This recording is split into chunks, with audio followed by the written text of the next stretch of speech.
Salut, c'est Zaba, et voici les découvertes qui nous plongent du côté obscur de l'histoire. D'une femme sans visage, un aperçu d'un enfer sur Terre. Ces révélations remettront en question tout ce que vous pensiez savoir. Et commençons tout de suite, trop d'ossements dans la forêt. Quelque chose de glaçant a été découvert sur un site de fouilles non divulgué, profondément enfoui dans les forêts tranquilles de Pologne. Et les archéologues gardent ce site secret, premièrement parce que la découverte est si troublante, et deuxièmement parce qu'ils ne veulent pas que des chasseurs de trésors saccagent l'endroit. 12 fosses funéraires ont été mises au jour, datant du 1er siècle avant notre ère, soit il y a 2000 ans. Non seulement des fosses funéraires, mais aussi des transurnes remplies de restes incinérés de guerriers morts depuis bien longtemps. Des squelettes et des ossements étaient éparpillés partout. Ce cimetière ancien, utilisé par des tribus germaniques, a été découvert près de la frontière avec l'Allemagne actuelle. L'histoire nous raconte que cette région a toujours connu énormément d'activités, mais c'est de très loin l'un des rites funéraires les plus étranges jamais identifiés. Et comme vous le savez peut-être déjà, trouver une fosse pleine de squelettes n'est pas vraiment inhabituel pour une forêt européenne. Mais les urnes sont extrêmement inhabituelles. Les archéologues ont dû faire appel à un vétérinaire pour radiographier les urnes et examiner leur contenu. Et comme prévu, elles contenaient des cendres, probablement celles de guerriers germaniques. Mais quelque chose d'encore plus terrifiant a été découvert récemment dans une forêt polonaise. 300 squelettes sans tête provenant d'une guerre beaucoup plus récente. Des chercheurs polonais ont mené des fouilles dans une forêt sombre et boueuse et ont découvert un nombre impressionnant de corps cachés juste sous la surface depuis le siècle dernier. Lorsque des informations ont émergé que la forêt contenait une fosse commune de prisonniers allemands, les archéologues ont dû enquêter. Dans un retournement controversé, ces squelettes n'étaient pas des victimes des nazis. En fait, c'étaient des restes de nazis. Les 300 squelettes appartiennent à des prisonniers allemands enterrés par les soviétiques. Du moins, c'est la théorie privilégiée pour le moment. Mais personne n'a vraiment de certitude pour l'instant, car les archives ne suffisent pas pour prouver ce qui s'est passé. Les squelettes pourraient provenir de travailleurs allemands morts en travaillant dans une usine d'explosifs dans un camp à proximité. Puis, il y a la situation des crânes manquants. Beaucoup de squelettes n'ont plus de crâne. Les experts ne savent pas si cela est dû à des pilleurs de tombes essayant de trouver un trésor, à une profanation de corps, à des travaux de construction survenus il y a quelques décennies, ou à quelque chose de bien pire. Les soldats de Napoléon. Les archéologues ont fait une découverte sinistre dans la capitale de la Lituanie, Vilnius. Tandis que la neige tombait sur eux, ils ont soigneusement excavé le sol partiellement gelé d'une fosse commune. Les archéologues ont retiré un enchevêtrement d'os d'une fosse, ainsi que des morceaux de vêtements, des chaussures éparses et des boutons. La fosse commune a plus de 200 ans, et ce qu'ils y ont trouvé était tout bonnement terrifiant. C'est l'assortiment de boutons dans la fosse qui a révélé l'identité des défunts. Ils ont pu retracer ces boutons à près de 40 régiments différents de la grande armée de Napoléon Bonaparte. Ces hommes sont morts en 1812 après que Napoléon ait imprudemment tenté de prendre Moscou. Alors que l'armée française fuyait la Russie, leurs pertes montaient en flèche. Cette fosse commune était remplie de soldats de Napoléon, mais vous n'allez pas croire à quel point leur mort a été horrible.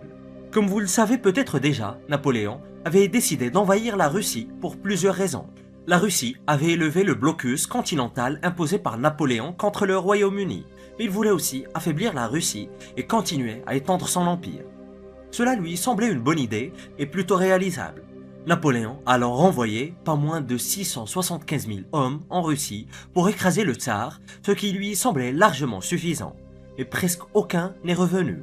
Ce fut un véritable désastre.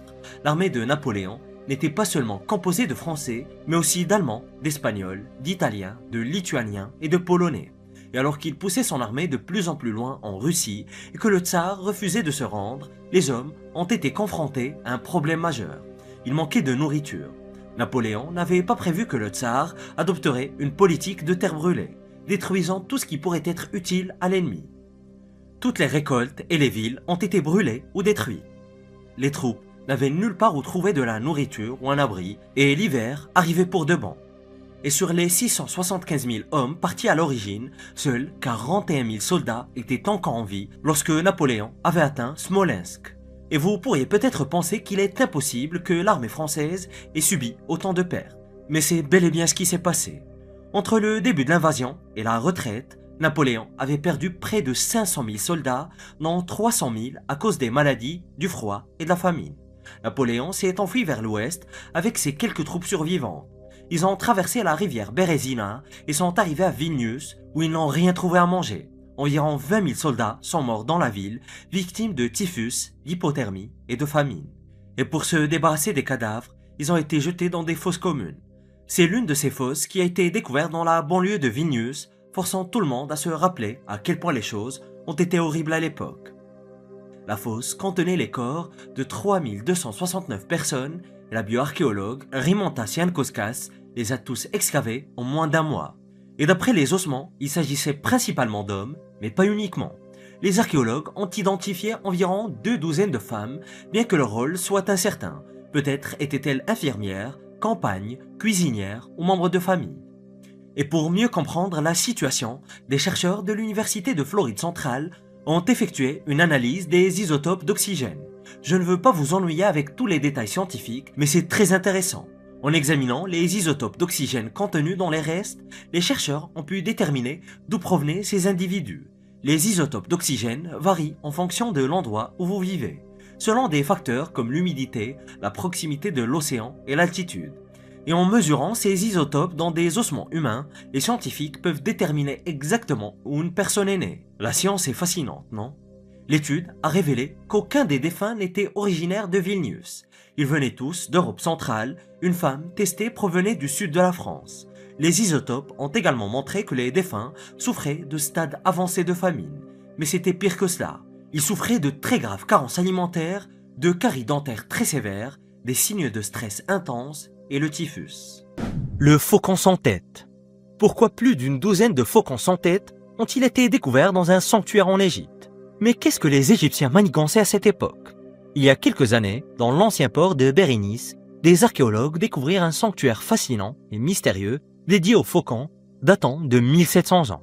Et dans ce sanctuaire, 15 faucons sans tête étaient soigneusement disposés sur un piédestal, accompagnés d'un monument en pierre représentant 3 divinités. À proximité, ils trouvèrent également un harpon en fer, quelques coquilles d'oiseaux, une sorte de pilier, une stèle, sur laquelle était gravée l'inscription « Il est inapproprié de faire bouillir une tête ici ». Ah bon, pas de tête bouillie? Mais d'abord, pourquoi juste faisait-il bouillir des têtes? Les faucons pouvaient être offerts aux dieux, et en particulier à la divinité à tête de faucon représentée sur la stèle. Le sacrifice animal était une pratique courante dans l'Égypte antique, et la décapitation pouvait symboliser l'achèvement de l'offrande, mais pourquoi interdire de faire bouillir les têtes? Une théorie suggère que les oiseaux étaient bouillis pour retirer leurs plumes avant le sacrifice. Peut-être l'inscription était-elle l'équivalent d'une règle de cuisine antique. Faites bouillir à l'extérieur, pas dans le sanctuaire. La stèle représente 3 dieux. Harpocrate, une divinité enfant, et 2 autres figures mystérieuses dont l'une arbore une tête de faucon et l'autre est une déesse coiffée d'une couronne faite de cornes de vache surmontée d'un disque solaire. Et en réalité, ces divinités sont une sorte de mélange entre des divinités égyptiennes et des divinités d'autres cultures. Ce port était pour l'époque résolument international. Ce qui est encore plus mystérieux, c'est la présence d'inscriptions des Blémies, un peuple semi-nomade originaire de l'actuel Soudan et du sud de l'Égypte, dont les marques suggèrent qu'ils contrôlaient Bérénice lorsque le sanctuaire était en usage. Entre le 4e et le 6e siècle de notre ère, le christianisme était déjà la religion officielle de l'Empire romain. Et manifestement, les anciennes traditions ne disparaissaient pas sans combattre, voire aussi sans festin. D'ailleurs, des archéologues ont mis au jour des arêtes de poissons, des restes de mammifères et des preuves de repas consommés dans le sanctuaire.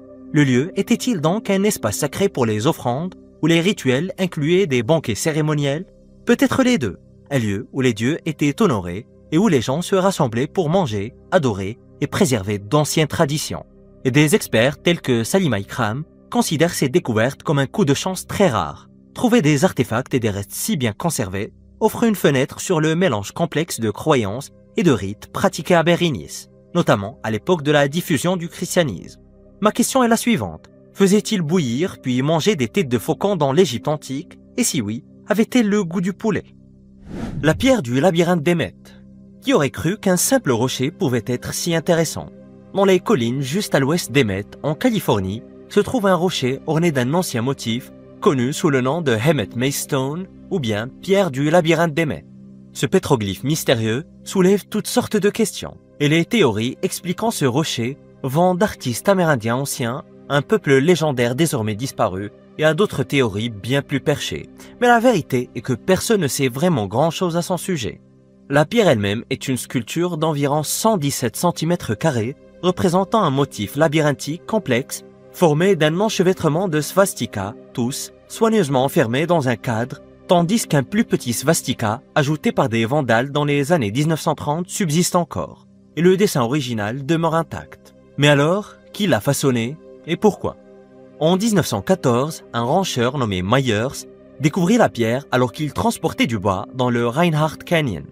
Et comme tout bon ragoteur, il annonça sa trouvaille à tout le monde et bientôt des archéologues arrivèrent, se grattant la tête en examinant la sculpture. Dans les années 1920, la Hemet Maystone était devenue une véritable attraction touristique avec même une petite piste de terre qui menait jusqu'à la pierre et des panneaux fournis par l'Automobile Club of Southern California. Qui ne voudrait pas faire un road trip pour contempler un rocher mystérieux orné de quelques étranges svastikas? En 1956, les propriétaires du terrain offrirent la pierre et ses terres environnantes au comté de Riverside, et le site fut par la suite déclaré monument historique de Californie, très exactement numéro 557. Pourtant, malgré cette reconnaissance officielle, les origines de la Maystone restent un véritable mystère. Mais bien sûr, nous avons quelques idées ou bien quelques théories. La théorie la plus probable est que la pierre fut créée par des Amérindiens. Le symbole, semblable à un svastika avant d'être altéré, apparaît depuis bien longtemps dans l'art amérindien, notamment dans le style de Rancho Bernardo, réputé pour ses motifs géométriques. Les archéologues pensent même que le peuple Kumeyaay pourrait y être impliqué, bien qu'aucune preuve définitive ne soit apportée. Des artefacts trouvés à proximité datent d'au moins 500 ans, mais le pétroglyphe lui-même pourrait dater de bien plus longtemps. Mais bien entendu, tout le monde n'est pas vraiment satisfait d'une explication locale. Dans les années 20, certains avancèrent que le motif pourrait avoir été créé par des marins chinois ou des moines bouddhistes qui auraient atteint les Amériques bien avant Christophe Colomb. Ces théories reposent sur la signification du symbole du svastika dans l'imagerie bouddhiste, et certes, c'est une idée intéressante mais il n'existe aucune preuve qu'il soit allé aussi loin. Et puis, il y a la théorie des Cascadiens.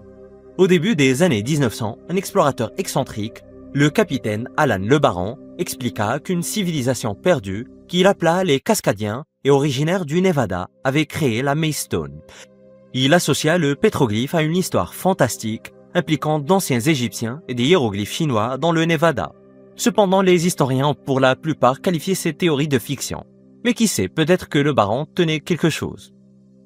Et bien sûr, il existe aussi des théories bien plus tirées par les cheveux qui parlent d'extraterrestres et d'autres choses. Mais si des visiteurs d'ailleurs avaient entrepris un tel voyage à travers l'univers, ne ferait-il pas plus que de graver un simple motif sur un rocher? Mais si vous me demandez mon avis, pour moi, ça ressemble plus à un QR code. D'ailleurs, quelqu'un devrait essayer de le scanner. La ville des jumeaux. Non, vous ne voyez pas double. Dans un petit village paisible appelé Kodini, au Kerala en Inde, il se passe quelque chose d'extraordinaire. Partout où vous tournez la tête, il y a une paire de jumeaux.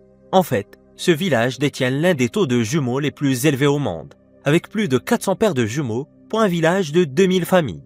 Kodini est devenue la capitale mondiale des jumeaux. Mais pourquoi au juste cela arrive-t-il? Eh bien, c'est là où réside le mystère. Le taux moyen de naissance de jumeaux dans le monde est d'environ 9 pour 1000 naissances, mais à Kodini, ce chiffre grimpe à un impressionnant 45 pour 1000 naissances. Les habitants du village ont élaboré toutes sortes de théories pour expliquer ce phénomène. Certains y voient une bénédiction d'une divinité locale, tandis que d'autres croient que l'eau du village a des propriétés magiques qui poussent les femmes à avoir des jumeaux. Et se pourrait-il que quelque chose dans l'air en soit la cause? La vérité, c'est que personne ne sait vraiment pourquoi. Et c'est ce qui rend ce phénomène si fascinant. En 2006, deux sœurs jumelles, Samira et Famina, ont été les premières à remarquer quelque chose d'étrange et se sont rendues compte qu'il y avait un nombre surprenant de jumeaux dans leur classe, 8 paires pour être exact. Intriguées, elles ont mené une petite enquête pour un projet scolaire et ont découvert que leur école comptait pas moins de 24 paires de jumeaux. Ce simple projet a fait prendre conscience à tout le village de l'étrangeté de leur situation. Et très vite, tout le monde a réalisé à quel point Kodini était unique. En 2008, les villageois ont même formé un comité et mené une enquête approfondie.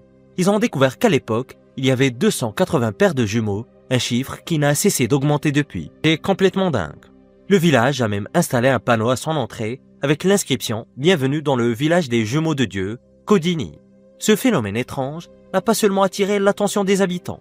En 2016, des chercheurs venus d'Inde, d'Allemagne et du Royaume-Uni se sont rendus à Kodini pour tenter de résoudre l'énigme. Ils ont prélevé des échantillons d'ADN sur plusieurs jumeaux pour voir s'il existait une explication génétique. Jusqu'à présent, rien de concluant n'a été découvert.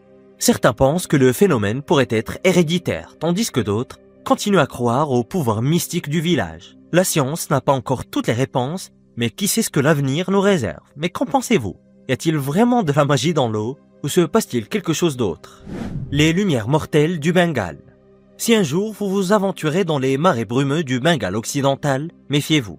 Non pas des crocodiles ou des sables mouvants, mais de quelque chose d'encore plus étrange.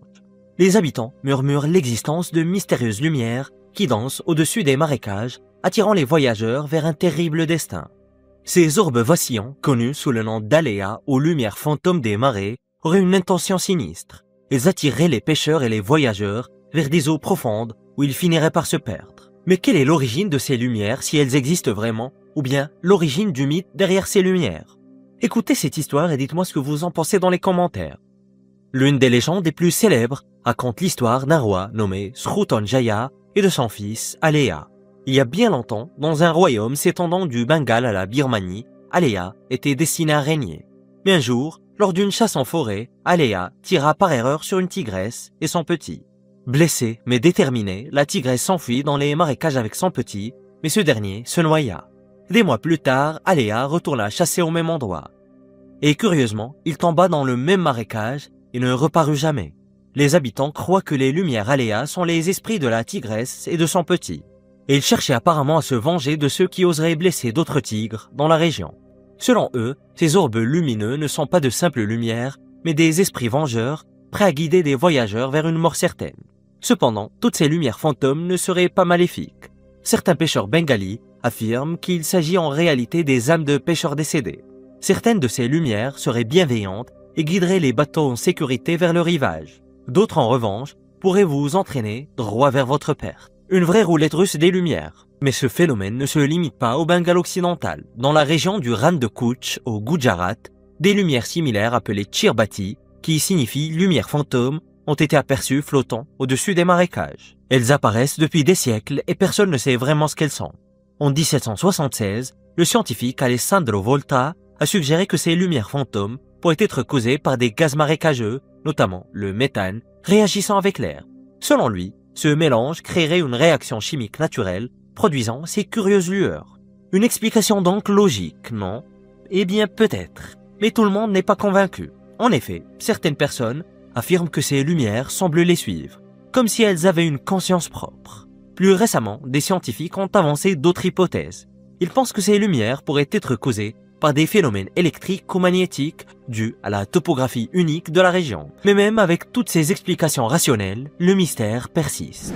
Le pilier suspendu de Lepakshi. Le temple de Virabhadra, situé au Lepakshi en Inde, abrite l'un des mystères architecturaux les plus fascinants au monde. Un pilier qui ne touche pas le sol. Parmi les nombreuses colonnes qui soutiennent l'édifice, une seule est suspendue dans les airs. Si vous passez un morceau de tissu ou une feuille de papier en dessous, il glissera sans rencontrer d'obstacles. Essayez de faire cela avec n'importe quelle autre colonne et vous comprendrez pourquoi ce phénomène défie toute logique. Lepakshi est une région soumise au tremblement de terre, et pourtant ce pilier mystérieux est resté intact, alors même que d'autres structures ont souffert des secousses. Mais comment cela est-il possible? Selon une légende populaire, les architectes du temple auraient construit ce pilier flottant volontairement pour démontrer leur talent exceptionnel. Certains pensent qu'ils voulaient prouver leur maîtrise des lois de la construction au point de vouloir donner l'illusion de la magie. Une autre histoire raconte qu'un ingénieur britannique de l'époque coloniale aurait tenté de déplacer le pilier lors d'une inspection. Et en essayant de le bouger, il aurait accidentellement modifié son équilibre, provoquant ainsi l'espace vide sous la colonne. Mais si cette version est vraie, alors une simple erreur aurait donné naissance à l'un des plus grands mystères de l'Inde. Mais au-delà de ce pilier étrange, le temple de Virabhadra est une merveille de l'art indien. Il est orné de sculptures incroyables représentant des dieux et des déesses, des musiciens et des danseurs, et un gigantesque taureau de pierre appelé Nandi, sculpté dans un seul bloc de granit. L'UNESCO a même qualifié ce site de témoignage exceptionnel de la créativité humaine, tant par sa beauté que par sa complexité architecturale. Mais alors, ce pilier était-il réellement conçu pour flotter? Les experts pensent que sa position étrange pourrait être due à une activité sismique ou à une erreur de construction. Ce ne serait d'ailleurs pas le seul cas dans le monde. En Angleterre, le Guildhall de Windsor possède aussi des piliers qui ne touchent pas le plafond. On raconte que Sir Christopher Wren L'architecte les aurait laissés ainsi pour prouver qu'il n'était pas nécessaire à la structure, malgré les exigences du conseil municipal.